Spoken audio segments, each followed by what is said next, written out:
ஈஸ்வரி இனிய ஆகாஷோட ரிசப்ஷன் நல்லபடியா முடிஞ்சிடுச்சு. இன்னும் நிறைய பேரை கூப்பிட்டு இருக்கணுமோ? கோபி அம்மா கூப்பிட்டு இருக்கலாம், ஆனா இனியாவும் ஆகாஷும் ரிசப்ஷனை ரொம்ப சிம்பிளா முடிச்சிடலாம்னு சொன்னாங்க. இனியாவும் ஆகாஷம் இருந்துகிட்டு நாங்க இதோட சிம்பிளா கேட்டோம், கோயிலோ இல்ல ரெஜிஸ்டர் ஆபீஸ்லயோ சிம்பிளா முடிச்சுட்டு போயிருக்கலாம். கோபி அது எப்படிப்பா, எங்க ஆசன் ஒண்ணு இருக்குது இல்ல, இனியாவோட கல்யாணம் தான் முடிஞ்சிருச்சு, அடுத்த விசேஷம் என்ன? அடுத்தது என்ன?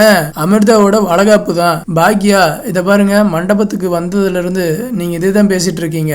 ஏமா நம்ம குடும்பத்துல ஒரு விசேஷம்னா டான்ஸ் பாட்டுன்னு ஏதாவது ஒண்ணு நடக்கும், இன்னைக்குன்னா எதுவுமே இல்லையா? உடனே பாக்கியாவோட 2 பசங்களும் அவங்க ஒய்ஃபும் சேர்ந்து ஸ்டேஜ்ல ஆடுறாங்க. இனியாவும் ஆகாஷும் ஒரு பக்கம் ஆடுறாங்க. கல்யாணத்துக்கு ராதிகாவும் அவங்க பொண்ணு வராங்க. ராதிகா கிட்ட கோபி கேக்குறாரு, உனக்கு கல்யாணம் ஆயிடுச்சா, இல்ல உன்னோட லைஃப்ல யாராவது பார்ட்னர் யாராவது வந்தாங்களா? அப்படி யாரும் வரல கோபி. என்ன நீங்க போனதும் வேற பார்ட்னரை தேடி இருப்பேன்னு நினைச்சீங்களா? அப்படிலாம் நினைக்கல. அப்படி யாராவது இருந்திருந்தாங்கன்னா உனக்கும் மயக்கும் துணையா இருந்திருப்பாங்கல்ல. இப்போதைக்கு பார்ட்னரும் யாருமே இல்லாம சந்தோஷமா தான் இருக்கிறேன், அப்படியே இருந்துட்டு போயிருன்னு. ராதிகா செல்வி கிட்ட, உங்க பையன் கலெக்டர் ஆயிட்டானே, ரொம்ப சந்தோஷமா இருக்கு, உங்களை பார்த்தா எனக்கு ரொம்ப பெருமையா இருக்கு. நான் என்னமா பண்றது, எல்லாம் என் பையன் தான், படிச்சான் கலெக்டர் ஆயிட்டான், அதுக்கு உங்கனாலதான் அவன் கலெக்டர் ஆனா, நீங்க மட்டும் இல்லைன்னா அது நடந்திருக்குமா? திடீர்னு தாலி கட்டுற நேரத்துல ஈஸ்வரியோட ஹஸ்பண்ட் ஆவிய வந்து ஆசீர்வாதம் பண்றாரு. உண்மையிலே நான் இதை நினைச்சு கூட பார்க்கல, இந்த மாதிரி ஒண்ணு வச்சிருப்பாங்கன்னு. அதுவும் அவர் சிரிச்ச முகத்தோட நல்லபடியா ஆசீர்வாதம் பண்ணாரு. எனக்கு உண்மையில பார்க்கும்போது ஒரு பக்கம் சிரிப்பாக இருந்தது. மனுஷன் வேற சீரியல் ஏதோ கலக்கிட்டு இருக்காருன்னு நினைக்கிறேன். தெரிஞ்ச மறக்காம கமெண்ட் பண்ணுங்க.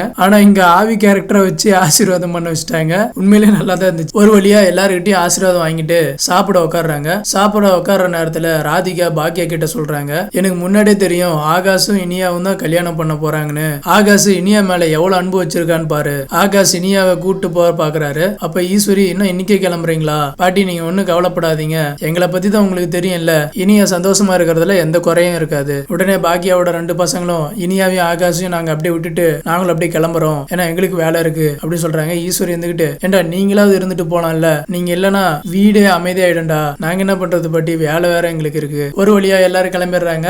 இனியாவோட அப்பா ஆகாஷ் கிட்ட, இனியாவை கண் கலங்காம பாத்துக்கோ அப்படின்னு சொல்றாரு. நாங்க அதெல்லாம் பாத்துக்கிறோம் அப்படின்னு சொல்லிட்டு எல்லாரும் கிளம்பிடுறாங்க. இதோட முடிச்சிட்டாங்க. நம்ம சேனலுக்கு யாராவது புதுசா வந்திருந்தீங்கன்னா மறக்காம சப்ஸ்கிரைப் பண்ணி பெல் ஐக்கான் ஆல்ல போட்டுக்கோங்க. இந்த வீடியோ பிடிச்சிருந்தா ஒரு லைக் போட்டுக்கோங்க. நன்றி நண்பர்களே, மீண்டும் நாளை சந்திக்கலாம்.